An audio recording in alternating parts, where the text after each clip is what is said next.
So today we are going to discuss order 39 rule 1 and 2 CPC Civil Procedure Code 1908 ठीक है 1908. Order 39 rule 1 and 2 is about interim order.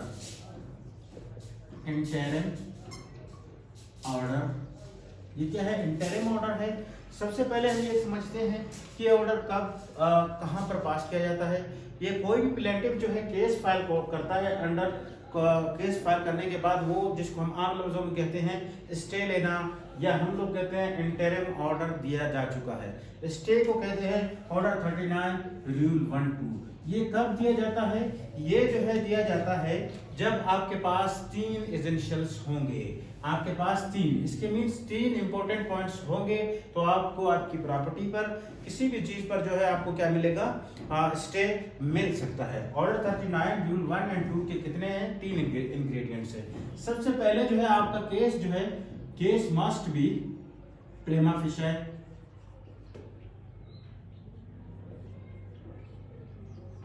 प्रिमा facie कि case जो है आपका प्रिमा facie होना चाहिए.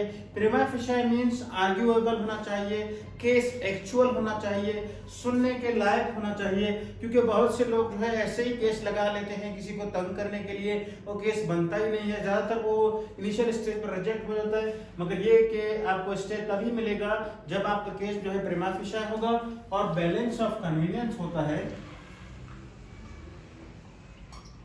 बैलेंस ऑफ कन्वीनियंस आपके फेवर में हो. ठीक है. Must be in the favour of plaintiff या the person who files the order stay order और इंटरिम ऑर्डर, या वो शख्स जो फाइल करता है इंटरिम ऑर्डर या फिर स्टे ऑर्डर, तो उसी को क्या मिलेगी? लास्ट है हमारे पास third essential and last essential हमारे पास है बैलेंस ऑफ कन्वीनियंस के पास. अगर इर्रिपेरेबल लॉस,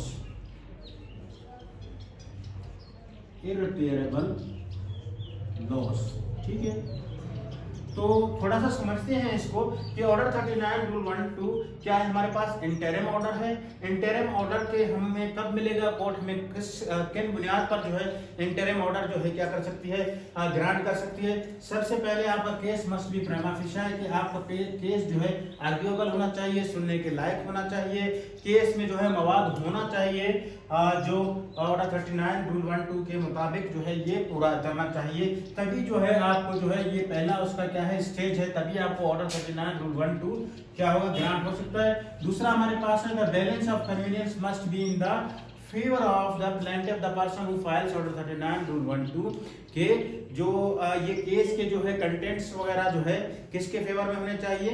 प्लेंटिफ के फेवर में होना चाहिए. इर्रिपेरेबल लॉस अगर ग्रांट नहीं होता, ठीक है, कि अगर तो प्लेंटिफ का वकील या प्लेंटिफ आर्ग्यू करेगा कि जनाब आली अगर आप मुझे इंटरिम ऑर्डर ग्रांट नहीं करते तो मुझे इर्रिपेरेबल लॉस होगा.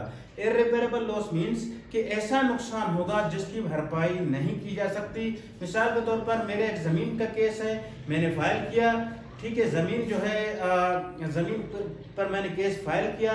फाइल करने के बाद मैं जो है इंटरिम ऑर्डर लगाऊंगा. ऑर्डर क्या लगाऊंगा कि जनाब आली अगर आपने मुझे इंटरिम ऑर्डर नहीं दिया, स्टे नहीं दिया, तो अगला बंदा जो है जमीन को बेच देगा या फिर इस जमीन को जो है इसके ऊपर कंस्ट्रक्शन वगैरह करेगा, तो मुझे इर्रिपेरेबल लॉस होगा जिसकी भरपाई करना जो है मुश्किल है. ठीक है सर, उम्मीद है आप लोगों को समझ में आ गया होगा. शॉर्ट है, इसको हम डिटेल में मजीद इंशाल्लाह नेक्स्ट लेक्चर में हम लोग पढ़ेंगे. थैंक